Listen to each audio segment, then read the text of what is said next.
normale, ça veut dire en disque biconcave. Lorsqu'on les met dans un milieu hypertonique,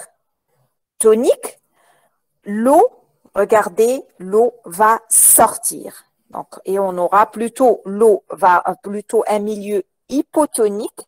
L'eau va pénétrer à l'intérieur et on aura un gonflement jusqu'à l'éclatement des globules rouges.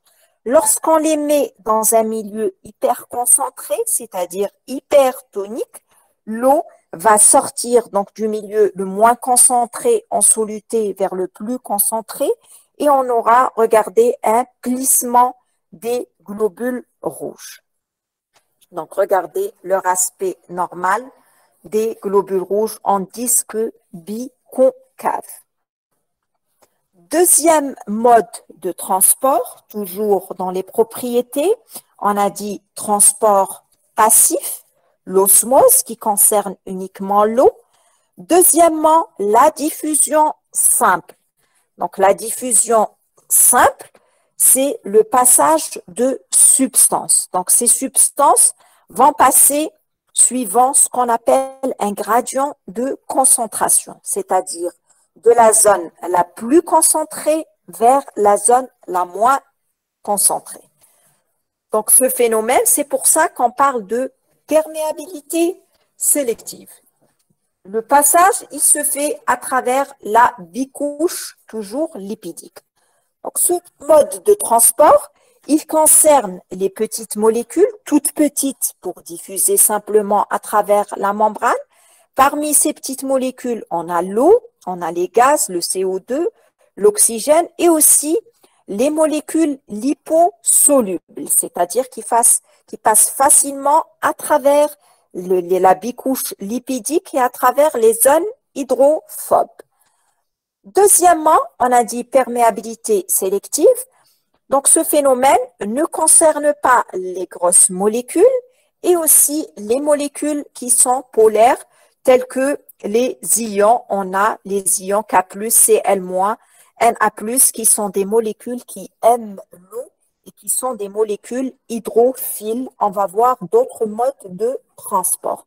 Donc, plus les molécules sont petites, plus elles vont passer à travers la membrane par diffusion simple et plus elles sont liposolubles. La liposolubilité joue un rôle. Donc, ce schéma résume la diffusion simple. Donc, on a dit le passage des différents gaz qui sont de petite taille, l'oxygène, CO2 et l'azote, des petites particules donc, qui sont non chargées, telles que l'urée, l'éthanol. L'eau, regardez, ne passe pas. On a vu que l'eau passe par le phénomène d'osmose. Donc, pourquoi on a le phénomène d'osmose? Parce qu'on a des pores au niveau de la membrane. C'est les pores qui permettent le passage de l'eau. Ils sont appelés, donc ces pores sont appelés aquaporines. Et regardez les autres molécules telles que le glucose, les ions et les autres molécules qui ne passent pas, qui vont passer par d'autres modes de transport. Donc, regardez ici, donc les molécules qui passent. Et là, les molécules donc polaires et hydrophiles ont besoin de protéines donc facilitatrices par la diffusion facilitée. C'est quoi la diffusion facilitée? Donc, c'est une diffusion à travers la membrane, toujours sans dépense d'énergie, mais qui a besoin, qui nécessite une protéine, donc une protéine au niveau de la membrane. Et elle se fait, ce type de diffusion, dans le sens du gradient de concentration, c'est-à-dire du milieu le plus concentré vers le moins concentré. Elle se fait soit par un canal ionique pour les ions, soit par un transporteur, c'est-à-dire une protéine de transport qui vont aider les substances. Donc, regardez, c'est des protéines transmembranaires qui sont ancrées dans la membrane. C'est soit des canaux, comme on le voit ici, des canaux à travers la membrane, soit on a des protéines, regardez ici, de transport. On a la molécule à transporter elle se fixe ici. Ensuite, elle est relarguée à l'intérieur de la cellule. On a dit soit des canaux ioniques, soit des protéines de transport. Regardez, ça c'est un canal ionique. Donc, il peut être ouvert comme il peut être fermé. Là aussi, c'est un canal ionique formé de sous-unités. On a vu le transport, donc plutôt le transport actif. Maintenant, on va voir, ici, c'est le transport actif. Donc, maintenant, on va voir le transport actif. Donc, on a vu le passif où il y avait, donc, premièrement, l'osmose, la diffusion simple et la diffusion facilitée.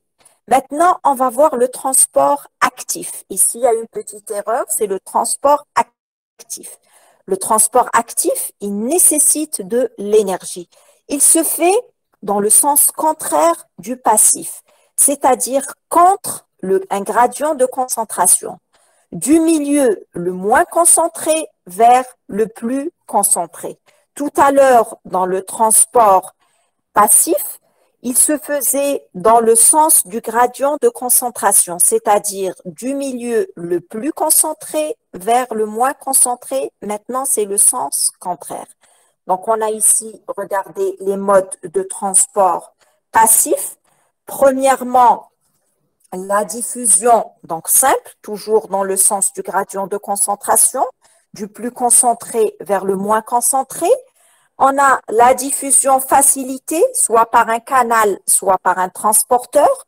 Et on a le transport passif. Donc, le transport passif qui nécessite de l'énergie, hydrolyse de l'ATP, et qui se fait dans le sens contraire du gradient de concentration. Donc, regardez les différents modes de transport.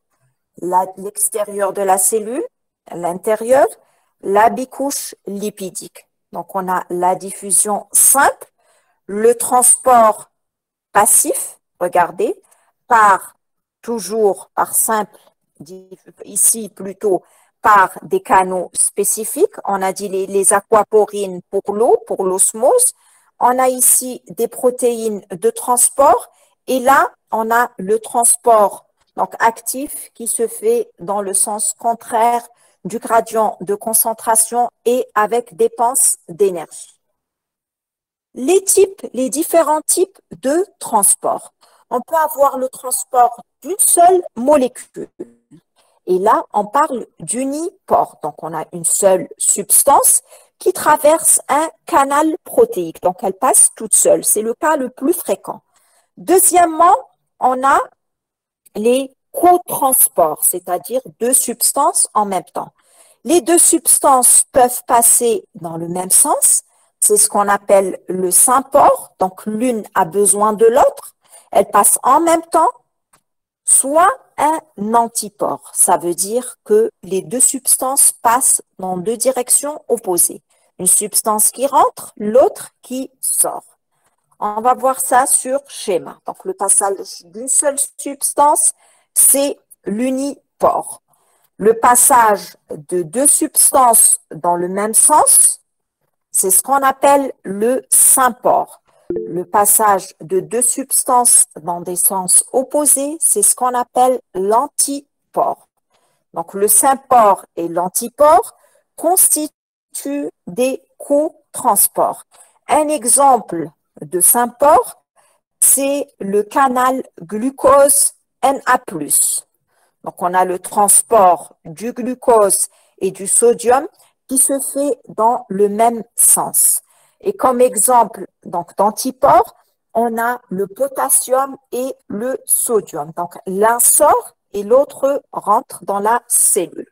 Donc, c'est ça, le transport du sodium et du potassium. Ce qu'il faut, on va voir un petit bref aperçu sur ça. Ça rentre dans la physiologie de la membrane. On a la concentration des ions potassium. Les ions potassium sont représentés en petits cercles bleus. Les ions potassium sont beaucoup plus concentrés à l'intérieur, environ 30 fois plus concentrés par rapport à l'extérieur. Et le sodium, qui est représenté par des petits carrés rouges, c'est l'inverse. Donc, il est beaucoup plus concentré à l'extérieur